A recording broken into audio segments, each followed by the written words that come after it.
La logoterapia de Viktor Frankl, teoría y técnicas. Esta forma de intervención psicológica se desarrolló a partir de la filosofía existencialista. La logoterapia fue desarrollada por Viktor Frankl, uno de los principales representantes del análisis existencial. Viktor Emil Frankl fue un neurólogo y psiquiatra austriaco que nació en una familia judía. En 1944, él, su esposa, sus padres y su hermano fueron enviados a campos de concentración. Cuando la guerra acabó, Frank era el único que seguía con vida. Frank desarrolló su teoría y su terapia psicológica a partir de sus experiencias como prisionero. En 1959, publicó su libro clave, El hombre en busca de sentido, donde describió su modelo, la logoterapia. La logoterapia se enmarca en el análisis existencial, un tipo de terapia con un marcado carácter filosófico que se centra en la búsqueda de significado vital ante el vacío existencial, causante de síntomas psicológicos, emocionales y físicos. La influencia de Kierkegaard, Heidegger y Husserl es notable en la obra de Frank. Según Frank, las personas siempre podemos dar un sentido a nuestras vidas independientemente de las circunstancias en que nos encontremos. Esta búsqueda de significado constituye la principal motivación vital. Además, siempre tenemos un cierto grado de libertad, puesto que podemos decidir al menos qué actitud adoptamos ante la adversidad. Teoría del ser humano, sufrimiento y significado. Frank consideraba que la experiencia humana tiene tres dimensiones: la somática o física, la mental y la espiritual. Según este autor, el origen de las alteraciones psicológicas es la falta de fortaleza en la dimensión espiritual, así como de sentido en la vida. Describió tres tipos de valores que conducían al significado y por tanto a la felicidad: los valores de creación, relacionados con el trabajo y la contribución a la sociedad; los de experiencia, relacionado a la interacción con personas y vivencia de sensaciones; y los de actitud, que tienen que ver con la superación del sufrimiento. Para Frank, la causa de los trastornos mentales es el significado que damos al sufrimiento y no el malestar en sí.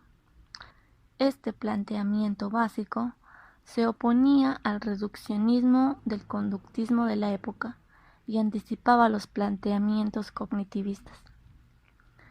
Tipos de neurosis según Frank. Frank describió diversos tipos de neurosis en función de las causas que las provoquen. Entre ellas destaca la neurosis noógena, foco de interés de la logoterapia.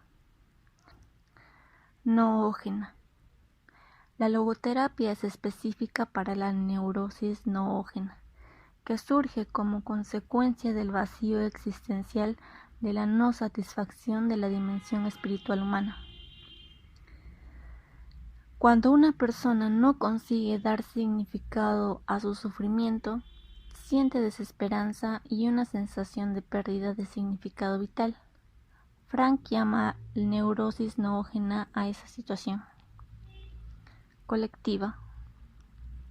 Las neurosis de este tipo afectan a un gran número de personas que comparten la misma cultura o nacieron en una época determinada. Definió 4 actitudes como neurosis colectivas: el fatalismo, el fanatismo, la falta de atención al futuro y la conformidad o pensamiento colectivista.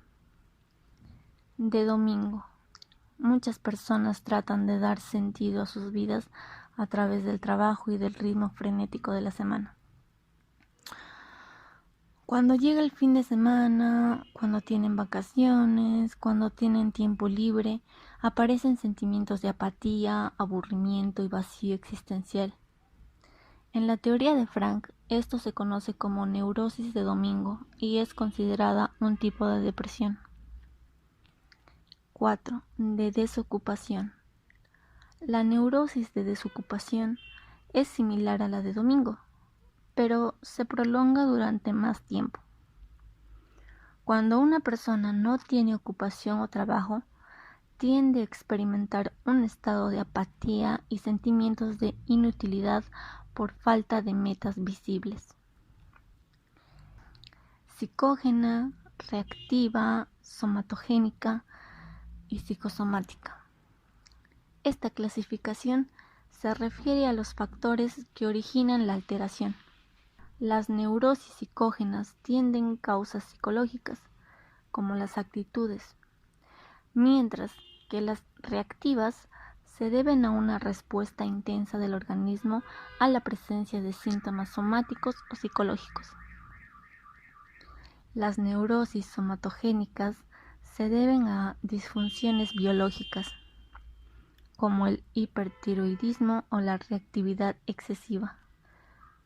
Por último, Frank llamó neurosis psicosomática a todos los síntomas físicos disparados por factores psicológicos. En esta categoría incluyó el asma. Técnicas de la logoterapia. El objetivo de la logoterapia es ayudar a que el cliente dé un significado a su vida. Para ello, el logoterapeuta debe usar las siguientes técnicas. 1. Diálogo socrático.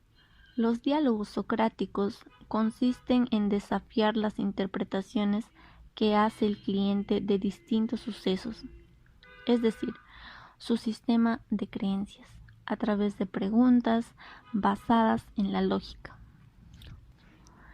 El diálogo socrático fue adoptado por los psicoterapeutas de orientación cognitiva como Aaron Beck y constituye uno de los pilares fundamentales de la reestructuración cognitiva.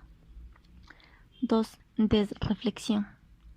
Algunas personas prestan una atención excesiva a sus metas o a sus problemas, lo cual genera ansiedad e interfiere con la vida. Frank denominó el primer caso como la hiperitensión y el segundo como la hiperreflexión. La técnica de la desreflexión consiste en redirigir esta atención de un modo adecuado y funcional. 3. Confrontación.